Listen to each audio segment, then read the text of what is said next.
we've got one more speaker. And I just giggle and I smile and I think of her. See, I didn't know this young lady until about 60 days ago.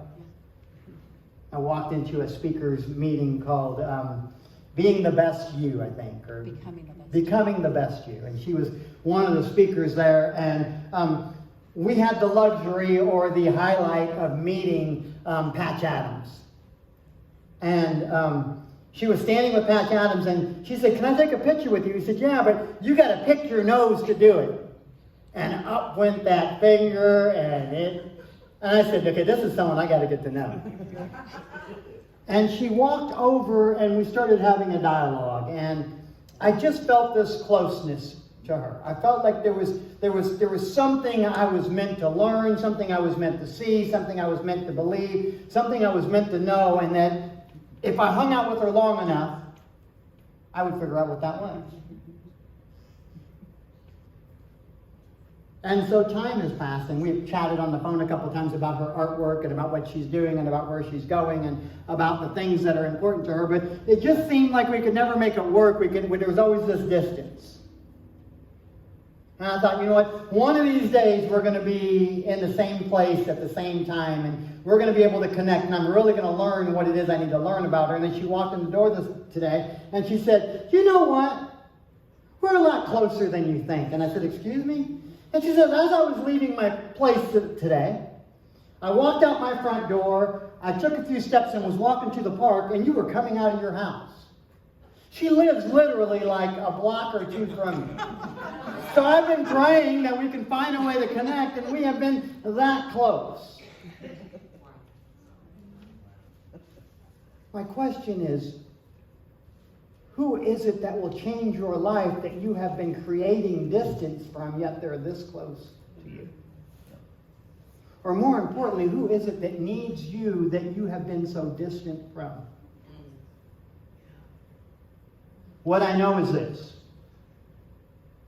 if you allow it to happen, if you choose for it to happen, tonight, the words that she gives you very well can change your life. I'd like to invite up my friend and neighbor. Don't be stealing my line. Come on up, Erin.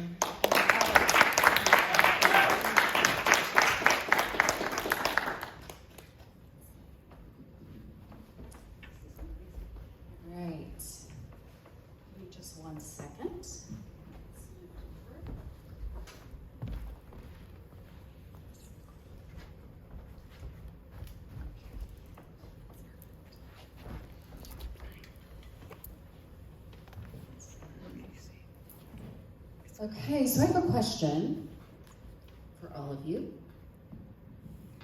How many of you have scars? Physical scars? Okay. I have one roughly right here. I burnt my wrist on the oven. The reason why I asked that question is because physical scars you can see and you can explain. How'd you get that, Erin? I opened up the oven and silly me touched the top of the oven. My question is, how many of us have invisible scars?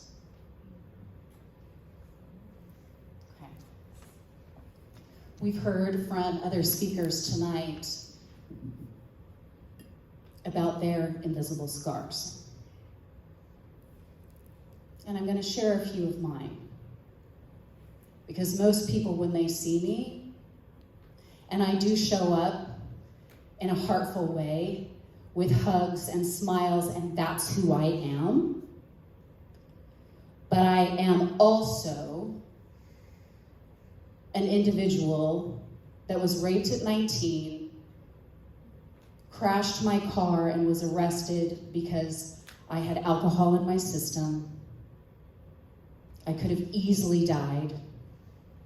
I could have easily killed the passenger that was with me. I've been through 2 divorces. And most recently,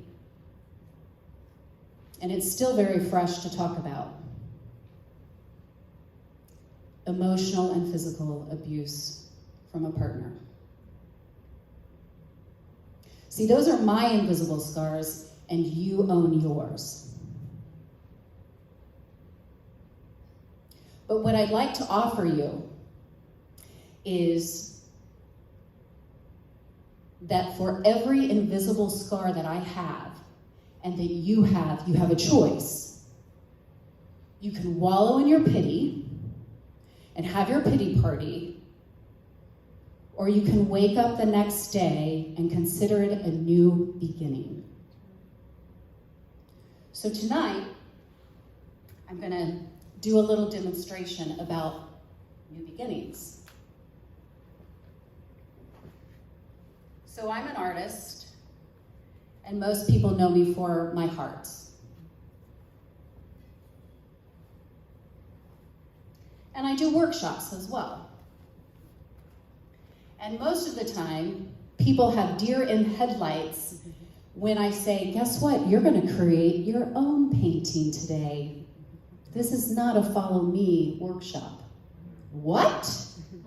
I'm not a creative person. But you know what? In life, every single day we wake up, we have a blank canvas. And every single day when the sun rises, and I picked yellow, we have an opportunity to take our own unique, divinely gifted talents and do something with that canvas. So we're gonna create tonight.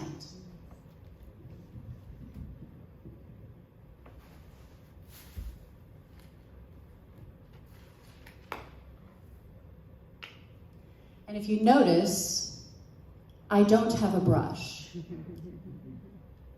And that's intentional.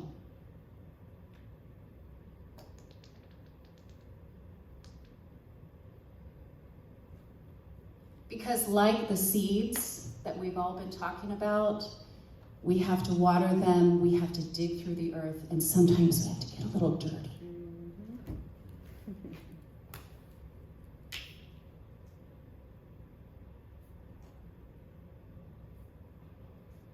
And I understand, if you don't come from a creative background, this can be intimidating.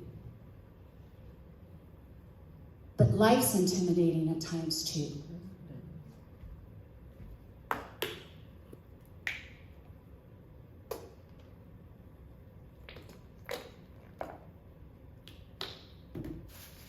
And even I'm going to add a little yellow, a little sunshine.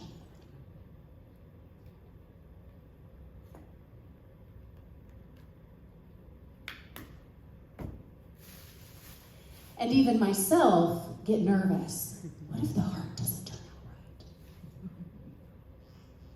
What if people don't like the colors? And you know what? I don't care anymore. Because God gave me certain gifts and talents, and He has given you amazing gifts and talents. And they're different than mine.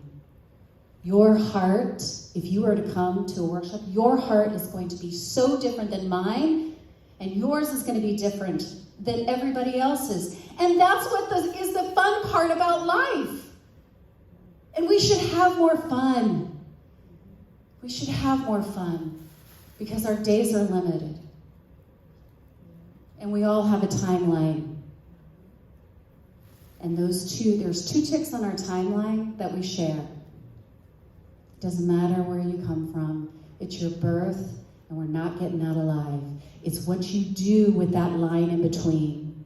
And if you're sitting around with your pity party, and you're taking the Sharpie, and you're going over a specific tick on your timeline over and over again, then we, as a community, are missing out.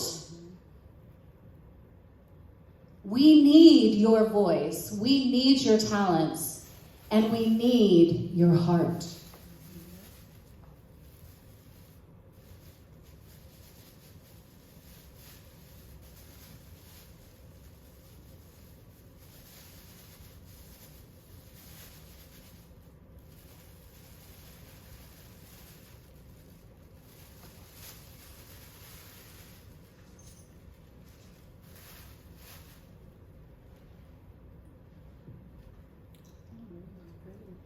Here's your creation.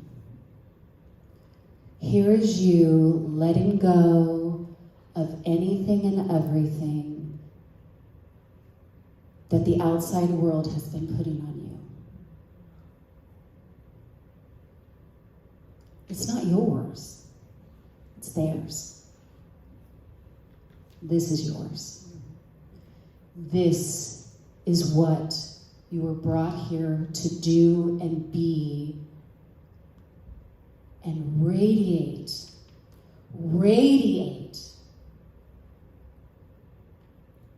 those God-gifted talents and your voice every single day. And you know what the best part about it is? That if you don't like this, a new day begins and a new blank canvas is available to you at any time. New beginnings right here. What will you create? What will you dream? Where will you step up, step out, and step forward?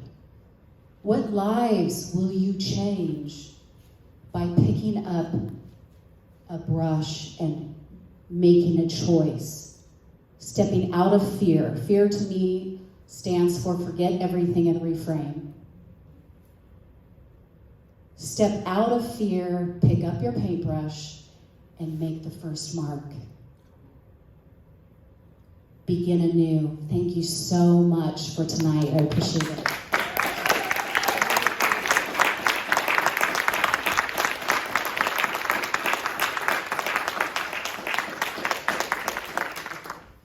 So let's give another round of applause for all of our speakers.